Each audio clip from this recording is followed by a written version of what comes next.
Are you feeling better, Hastings?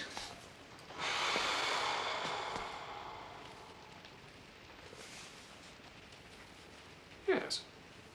Yes, I am, as a matter of fact. Takes the pressure off the pancreas, you see. The pancreas is nothing. Of the digestive organs, the liver is the king. Look after the liver, and life will take care of itself. It is on, Mr. Poirot. Thank you, Miss Lemon. This is what you need, Hastings. No fear, I've tasted it. Mr. Poirot. Yes, Miss Lemon. There's a lady outside.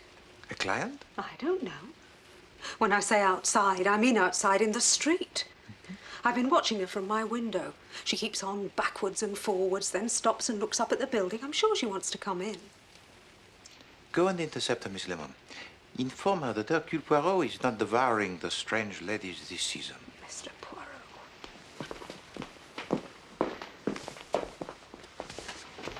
To leave the pancreas alone, Hastings, is the best advice I can give you. And look to your diet. What did you eat last night, huh? Do not tell me. You went to that Indian restaurant you keep on telling me about, n'est-ce pas? The Orient has much to teach us, Poirot. You have been warned, Hastings. Do you know what is the most heavily taxed import in Belgium? Rice. The government of my country is determined to stamp it out. Look, I was brought up on rice. Rice pudding. And how are you feeling, Hastings? Well... Yes, Hastings, but we happen to be living in the cold country. The Indian philosopher Rabindranath Tagore specifically recommends rice as a cure for all known ills. She won't come in, Mr. Poirot. She denied wanting to see you at all at first. Then she said she'd meet you. Where?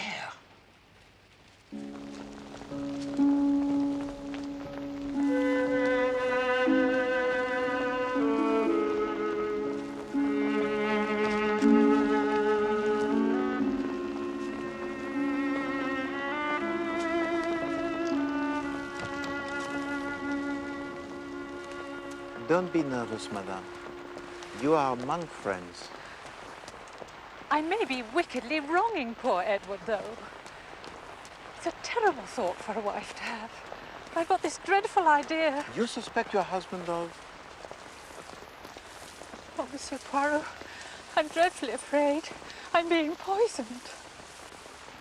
I see. What makes you think so, madame?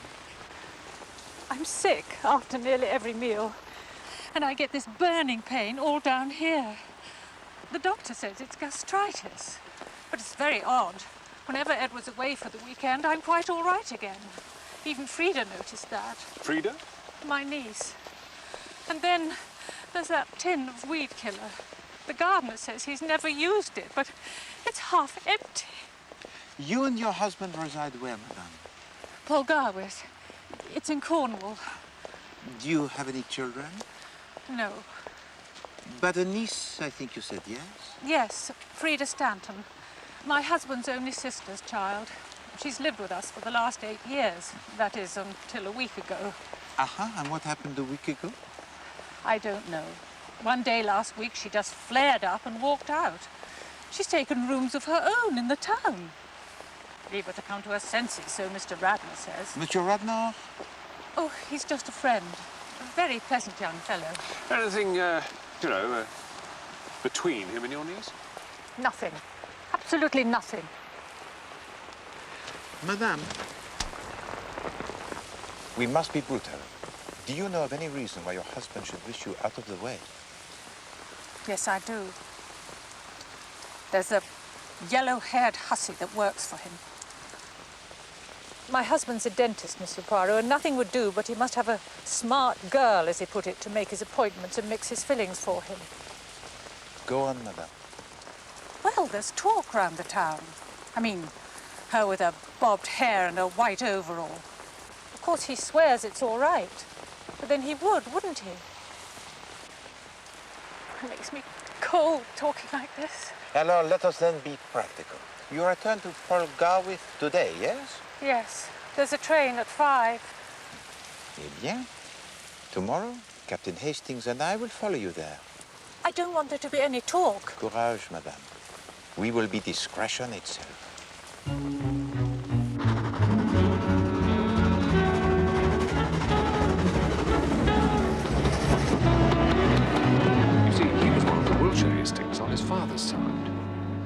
So it was Herbert who moved the family to Cornwall. Yes, Herbert was my father. Who was your mother then? Maud Hastings. At least she wasn't Hastings till she got married. She was Maud Willoughby. What are you doing, Hastings? Well, I'm trying to get these relationships sorted out. If I'm going to pretend I'm the son of Mrs. Pengelly's second cousin. What do you think of this case, Hastings? Nasty business, I'd say. Unless Mrs. Pengelly's making the whole thing up. Madame Pengelly did not strike me as being the hysterical woman, Hastings. No, if I mistake not, we have here a very poignant human drama.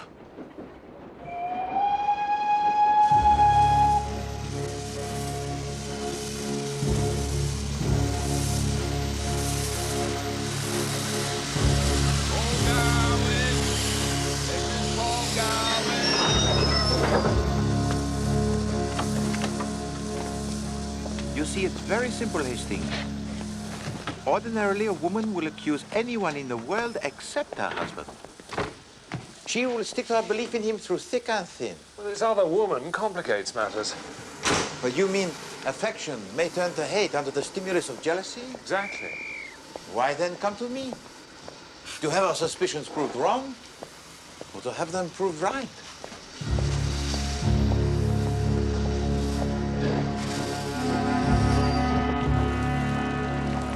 In a town like this, Hastings, woe betide any husband who buys a tin of wheat killer. Probably only one place to buy something like that. But then if his wife suffers from gastritis and is inclined to be imaginative, the fat is in the flames, I think.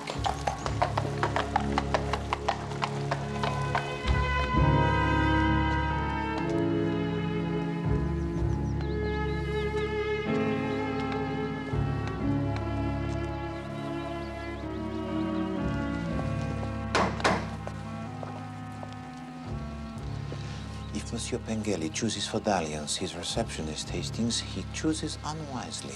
It is a little too close to home. Domestic quarters on one side and surgery on the other. What is that, Poirot? Sounds like someone crying.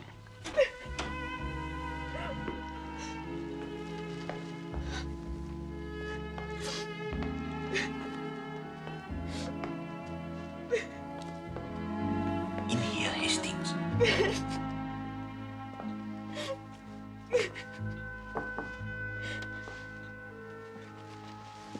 Yes? We wish to see Mrs. Pengelly. You can't. She's dead. Dead? Not an hour ago.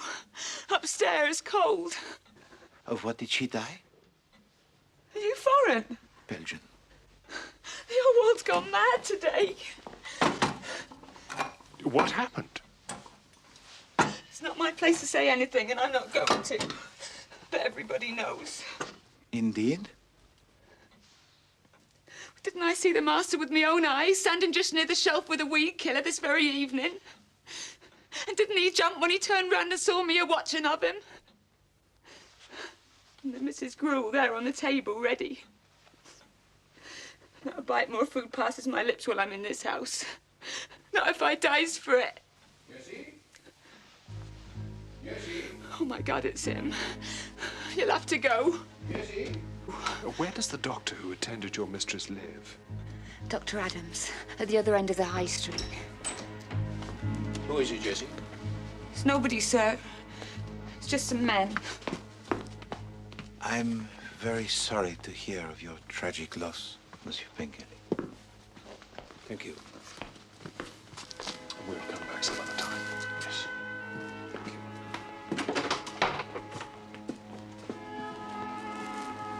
Thank you, mademoiselle.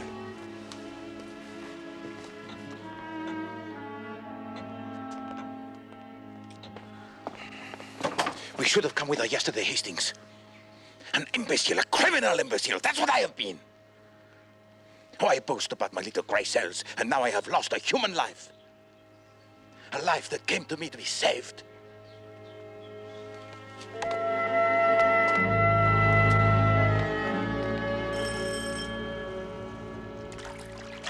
Damned nonsense.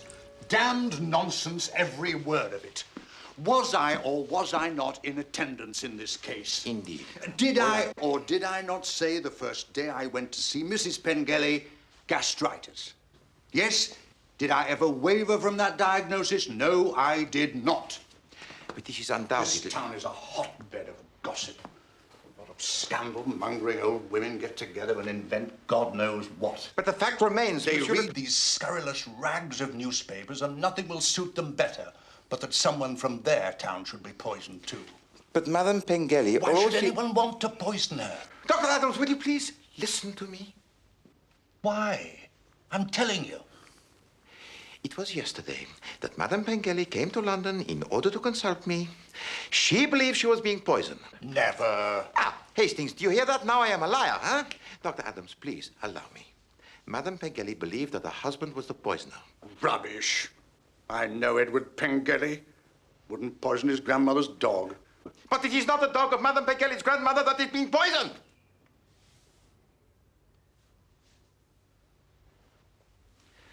Madame Pengelly believed that her husband had fallen in love with his receptionist. Fallen in love? Yes. Edward Pengelly isn't the sort of man to fall in love. We played golf together. Never been in love in his life.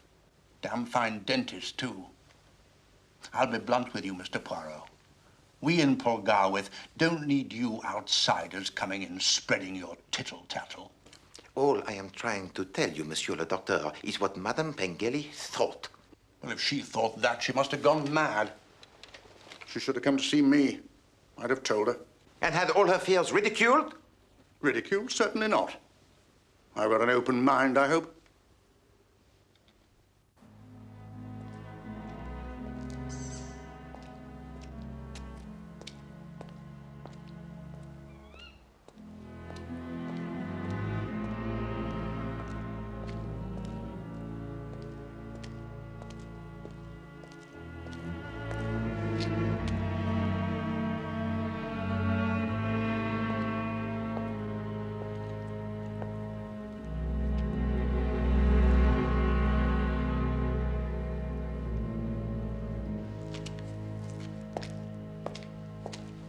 Fall in love?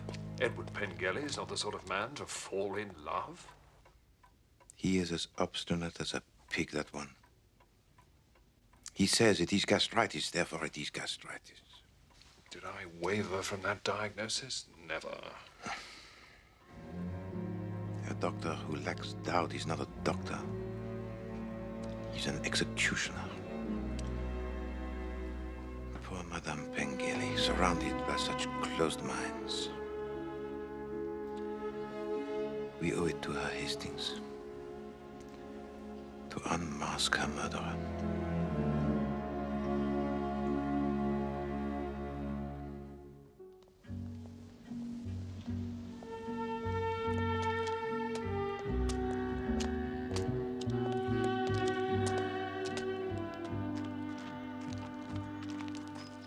Well, let's meet the yellow-haired hussy, eh? What is this hussy, Hastings? Means the sort of girl who's sort of no better than she ought to be, kind of thing. No better than... That's it.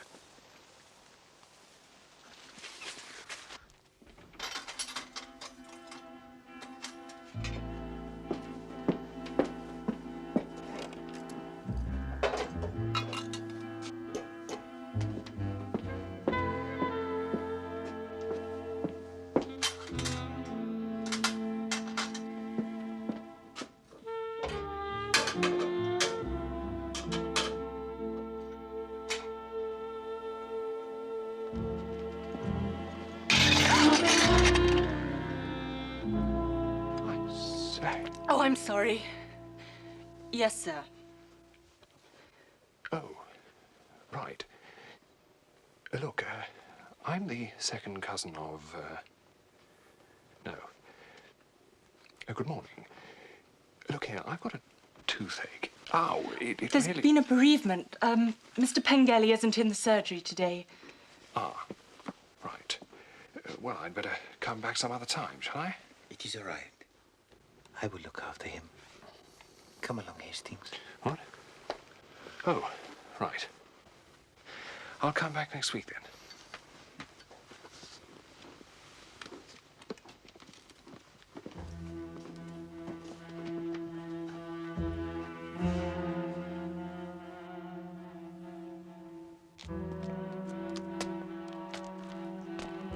What a stunner, Poirot. You must not excite yourself, Hastings.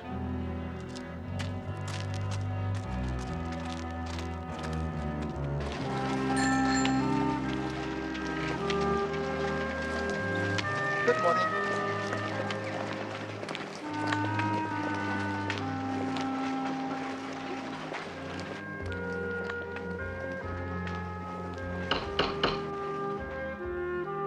And what do you think of our little town? It is charming, madam. I hope you find us interesting enough. Indeed I do. Miss Stanton, dear, gentlemen to see you. Who are you? Hercule Poirot. And you? Jacob Radnor. Oh, poor Auntie. Of course it was all nonsense, her thinking Uncle Edward was poisoning her. It's terribly sad. I've been wishing all morning I'd been kinder and more patient. These regrets are all too common, mademoiselle. But one must move on. I know, but I've got a sharp temper. After all, it was only silliness on Auntie's part. You stood a great deal, Frida. What was the actual cause of your disagreement, mademoiselle? Look, I'll be running along.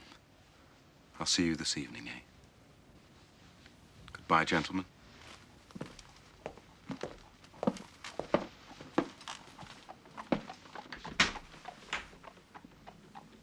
Thank you. You are affianced to Monsieur Radnor. Is that not so? As a matter of fact, yes. Uh-huh. How did you know? Well, one does not have to be the greatest detective in the world to notice him. Oh, I see. That was the whole trouble, actually, with Auntie. She did not approve of the match for you. It wasn't that so much. But you see, Yes.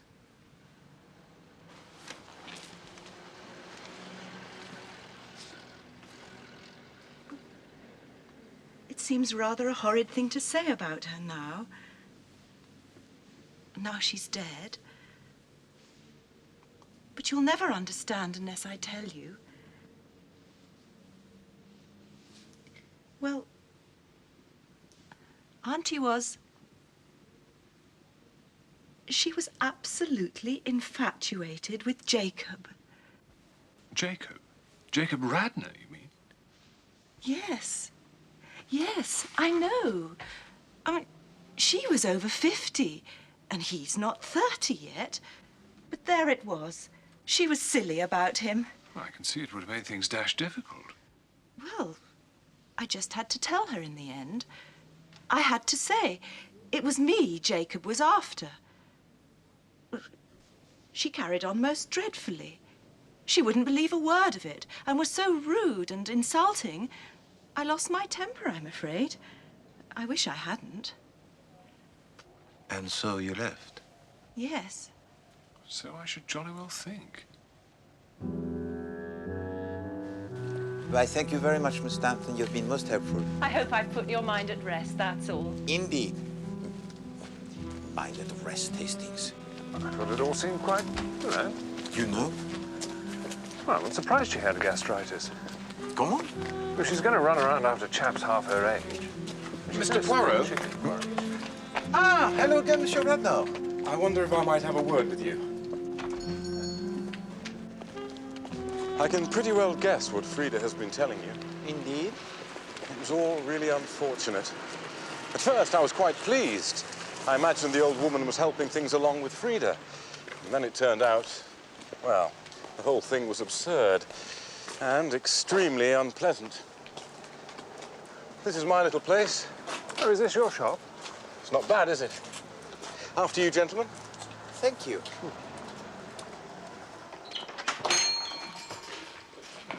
Oh, good morning, gentlemen. Good morning. Oh, good morning, Mr. Radnor. It's all right, Mr. Newsom. These gentlemen are with me. You can go and have your dinner if you like. Thank you, sir. Well, this is most impressive, Monsieur Radnor. We're trying to liven Paul Garwith up a bit. New fashions, better quality. When are you and Mademoiselle Stanton going to get married? Soon, I hope. Look, Mr. Poirot, can I speak freely? Of course. I'm going to be candid with you. Excellent. I know a bit more than Frida does, you see. Indeed. She believes her uncle to be innocent. And you don't? I'm not so sure as all that. I can tell you one thing, though. I'm going to keep my mouth shut about what I do know. Let sleeping dogs lie. I don't want my wife's uncle tried and hanged for murder. Why do you tell me this, monsieur? Because I've heard of you. And I know you're a clever man. It's quite possible you might ferret out a case against him.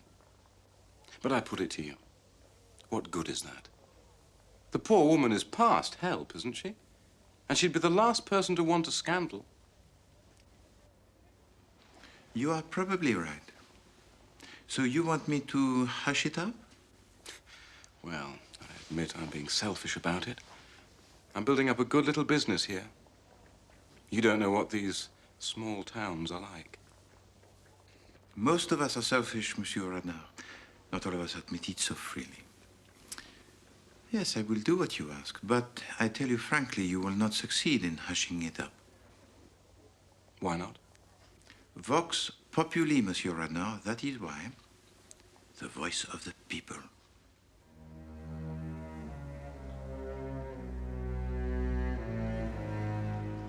Earth to earth, ashes to ashes, dust to dust, in sure and certain hope of the resurrection to eternal life through our Lord Jesus Christ, who shall change our vile body, that it may be like unto his glorious body, according to the mighty working. I suppose we can accept this rather extraordinary story about Radnor and Mrs. Pengelly. But yes. Must have been dashed embarrassing for him. Perhaps.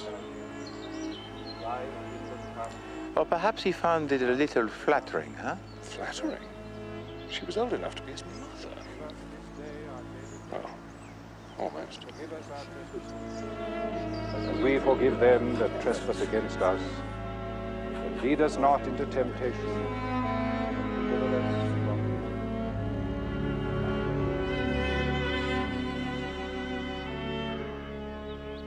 Madame Pengelly was an estimable and charming lady. Thank you, Mr. Poirot. If only I'd listened to her. I assumed it was some minor digestive disorder. Terrible business. Is that much, Captain Hastings? Cure. Terrible business.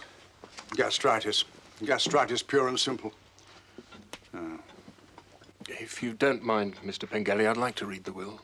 I have to get back to the office before midday. Yes, yes, by all means. There are no secrets.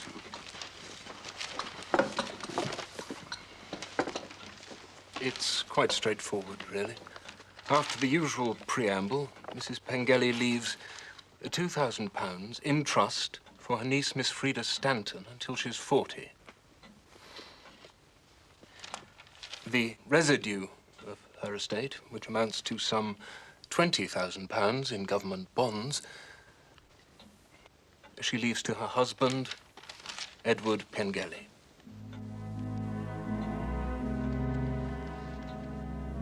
That's all.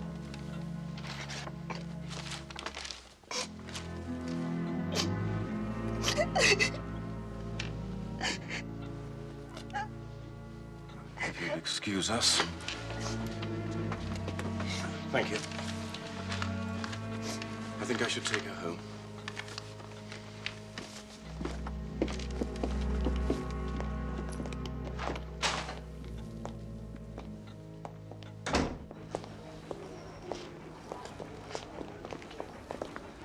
It is all very interesting, is it not, Hastings? Interesting. Seems to be rather sordid and unpleasant. Hardly seems any mystery about it. I agree. There is no mystery whatever. Pengelly had 3 motives for murder. money. He was in love with his assistant. Mrs. Pengelly was apparently in love with Radner.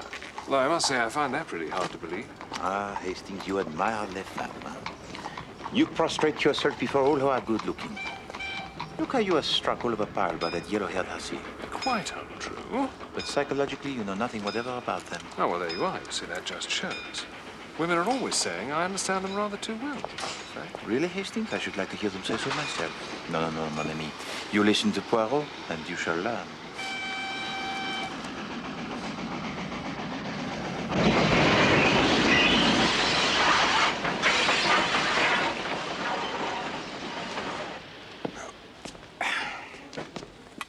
In the autumn of a woman's life, Hastings, there comes always one mad moment when she longs for romance, for adventure before it is too late, even if she is the wife of a respectable dentist in a country town.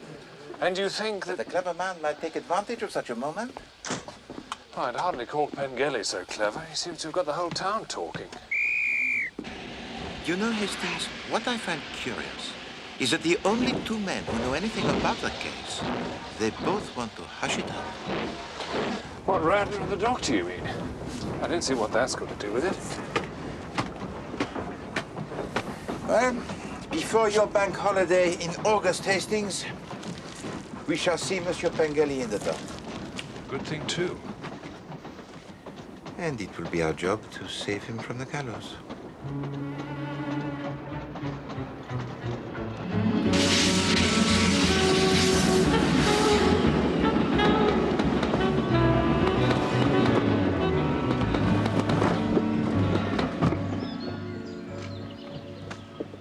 Let's pick them up.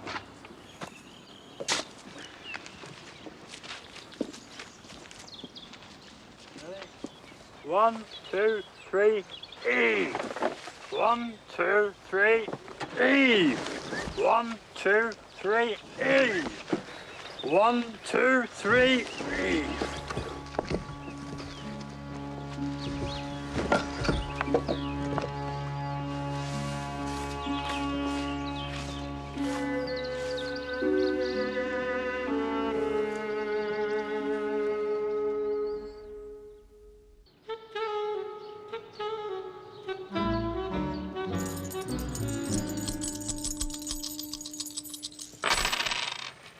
Two heads and a tail. 2 yins and a yang. Right. It's number 15. I don't understand this. You sure you were thinking about Poirot? His hexagrams come out as chien. What's that mean? Modesty. Superior man carries things through without vanity. Doesn't sound like Mr. Poirot. What are you doing, Hastings? Nothing. The I Ching, actually. The I? I Ching. It's an ancient Chinese oracle. We were foretelling your future. Most amusing. Your hexagram comes out as modesty. Oh? That is most apt. Well, well. Yes, but it's the lines that are important. You see, your second line says, 10 pairs of tortoises cannot oppose him. The man in the scarlet knee bands is coming. Tortoises? Knee bands? Well, you see, the tortoise was considered a magical animal. It means you're going to be so successful that not even magic can stop you.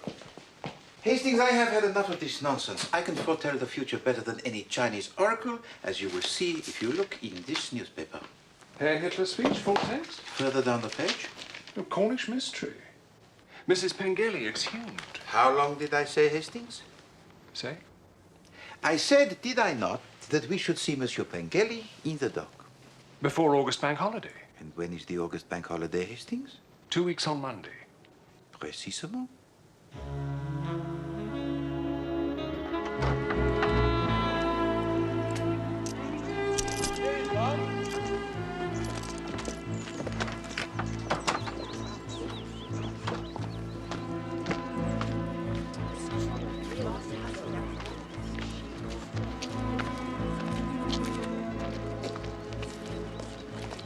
He's done nothing. Now. Oh, you're wrong.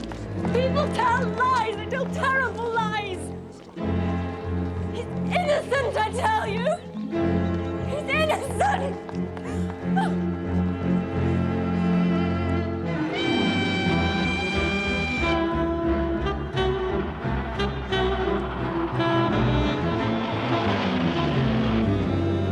gossip in Pergawith became intense when Edward Pengelly announced his engagement to his 25-year-old receptionist, Miss Edwina Marks, 3 weeks ago.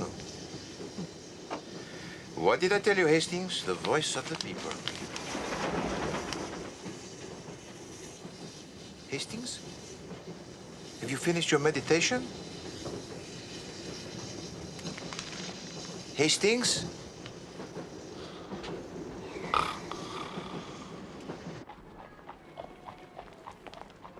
And what was the reason for your visit? No particular reason. I often dropped in to see them. We were friends. Did you see Mrs. Pengelly on this occasion? No, she was in bed, I was told. She had her digestive trouble again. She had this digestive trouble quite regularly. Not regularly, no. But she'd been suffering for some time with it. You saw the accused? Yes. What was he doing? He was in the kitchen preparing some gruel to take up to his wife.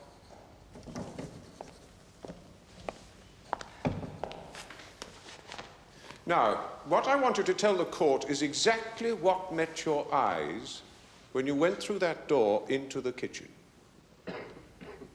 Well, I saw Mr. Pengelly. He had his back to me. He was putting a tin up on a shelf. There was a tray with a bowl of gruel on it on the kitchen table. One moment, Mr. Radnor.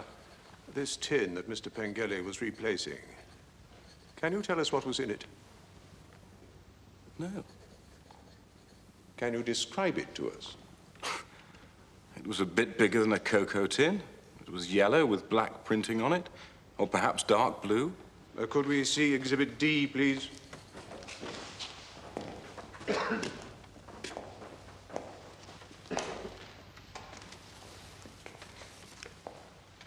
This tin, Mr. Radnor.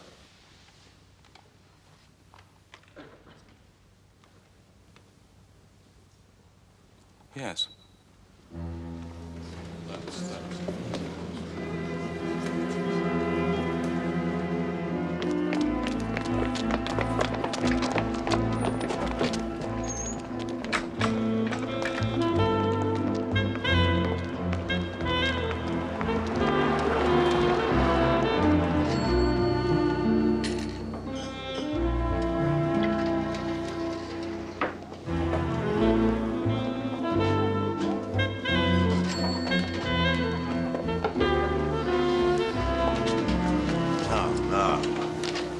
Just one little murder case to myself? Bonjour, Chief Inspector. We were on this case long before you were. Good hand. I am glad. Madame Pengelly came to me because she thought she was being poisoned. She was right. Poirot said Pengelly would be in the dock before August Bank holiday. So what are you here for? To rescue him.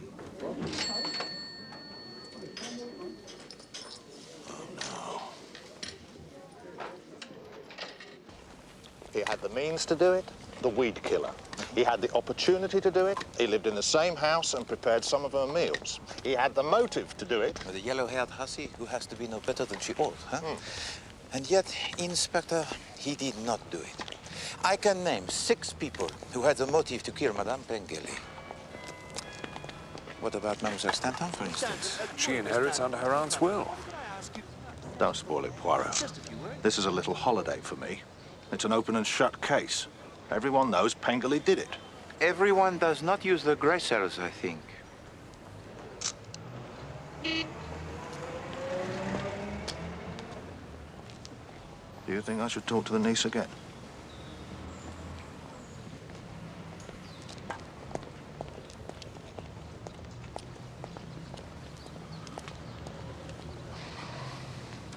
Certainly.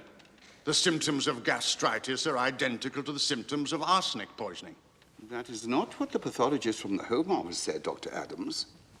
No. I'm telling you. The symptoms of gastritis are identical to the symptoms of arsenic poisoning. That's why I made the diagnosis that I did. Well, I don't see what's going to save him. Poirot will save him. with the help of the Vox Populi, of course. Well, the Vox Populi seems quite certain Pengelly did it, if you ask me. Précisément, you have now grasped the nub of the matter. Poirot? Ah, Monsieur Renard. Hello. Captain Hastings? This is a sad business. The trial, yes. I just think it is. Do you see any chance of him getting off? Well, he has reserved his defense, and he may have something up his sleeve, as you English say. Monsieur Radnor, would you care to join Captain Hastings and me for a drink at the hotel? Well, thank you. Then please to join us, huh? We can go to my room, Monsieur Radnor, where we can discuss the intricacies of this case, no? Splendid.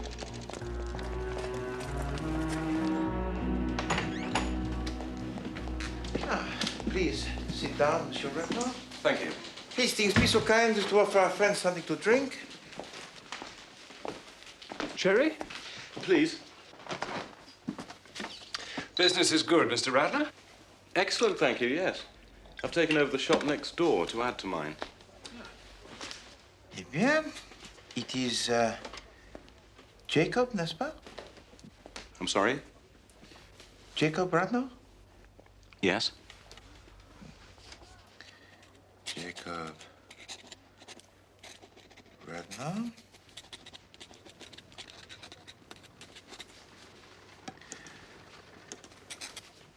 Of 21 4th Street, yes? What are you doing? Well, Captain Hastings and I are very experienced, Monsieur Radnor, in matters of this kind. And we both feel that our friend, Monsieur Pengelly, has one loophole of escape. A loophole? What loophole has he got? That you should sign this little piece of paper. What is it? A confession that you murdered Madame Pengelly. You must be mad. No, my friend, I am not mad. Madame Pengelly was a lady very well-to-do. But the small allowance she made to her niece was not sufficient for your ambitious schemes, no. You must get rid of both her and her husband. And then all the money would go to Mademoiselle Stanton, no? You yourself decide to murder Madame Pengelly and let her husband hang for the crime. I'm not going to stay here and Hastings. listen to this.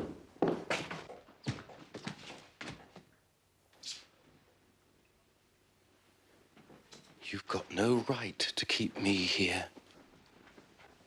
Nevertheless, you will stay.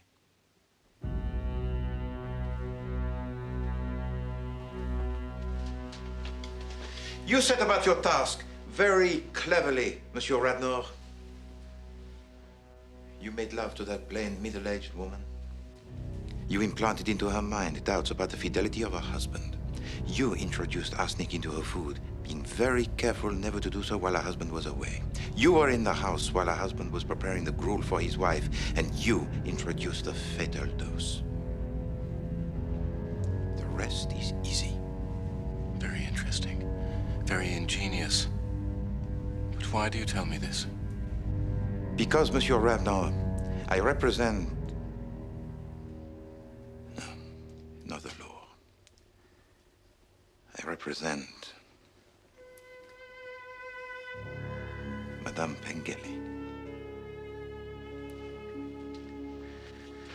And it is for her sake that I'm going to give you the chance to escape. Now look. You sign that piece of paper, and I will give you 24 hours start, Monsieur Radnor. 24 hours before I place this matter into the hands of the police. You can't get away, Radnor. Look out of that window.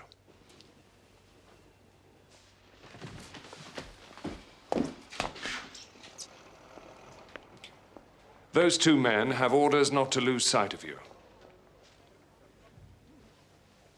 Damn you! You've only got one chance, Radnor.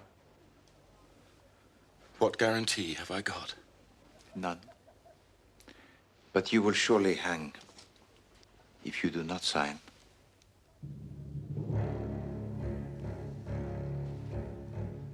All right.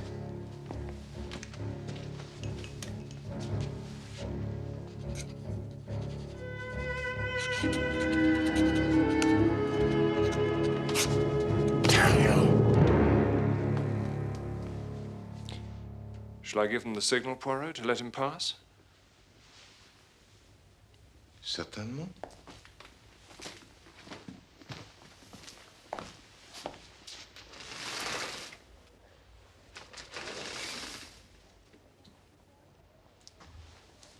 You have 24 hours, Monsieur Renard.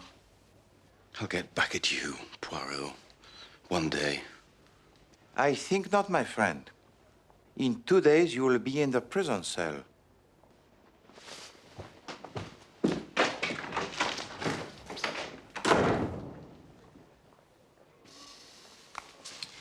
I'm not sure we should have let him go, you know, Poirot. You're letting a dangerous criminal escape out of sheer sentiment. No, Hastings. That was not sentiment. That was realism. We have no shadow of proof against him. The only chance was to frighten him into confession.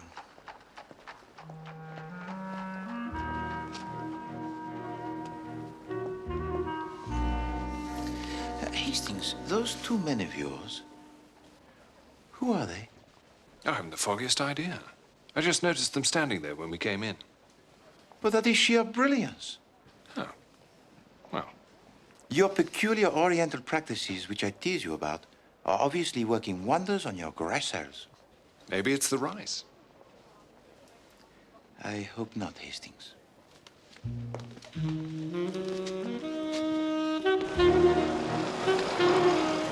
Where are we going? To place this into the hands of the proper authorities. But that's not for 24 hours. Hastings, did you really believe that I would let a cold-blooded murderer get off Scottish free? Oh, no, but... Hastings, I do not understand you. You object if I let him off. You object if I do not let him off.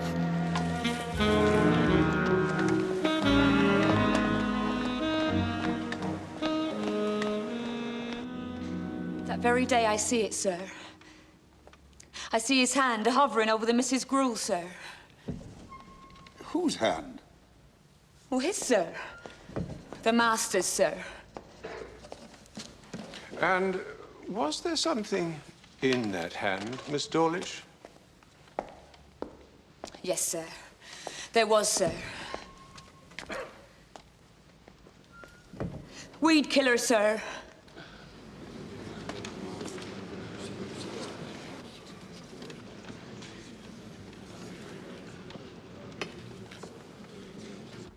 When you say weed killer, Miss Dawlish... This is most extraordinary. Have you notified the police? No, we thought it would come better from you. Good. Meanwhile, I'll ask that the trial is at least adjourned. There is just one thing. We did promise Mr. Radner that we'd give him a 24-hour start.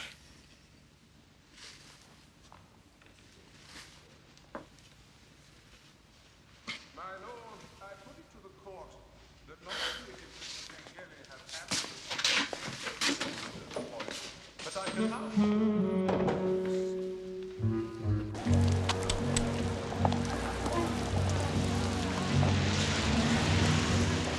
Don't get many of them in Peckham.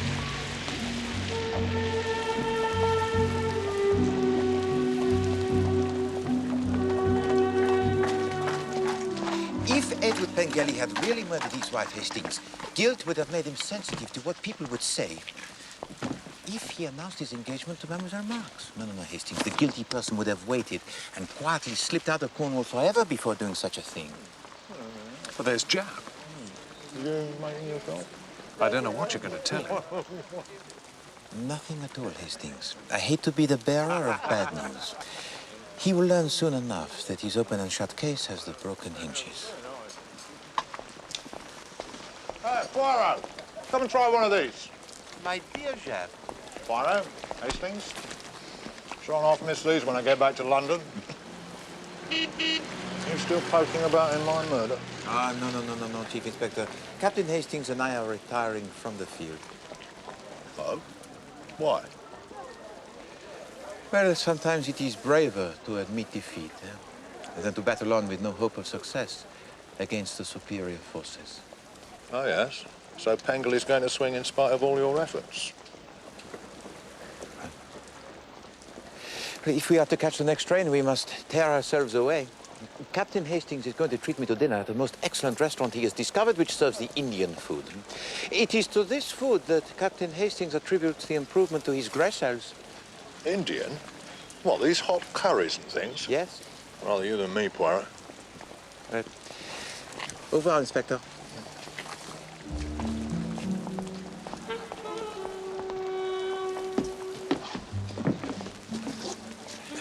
Make haste, my friend.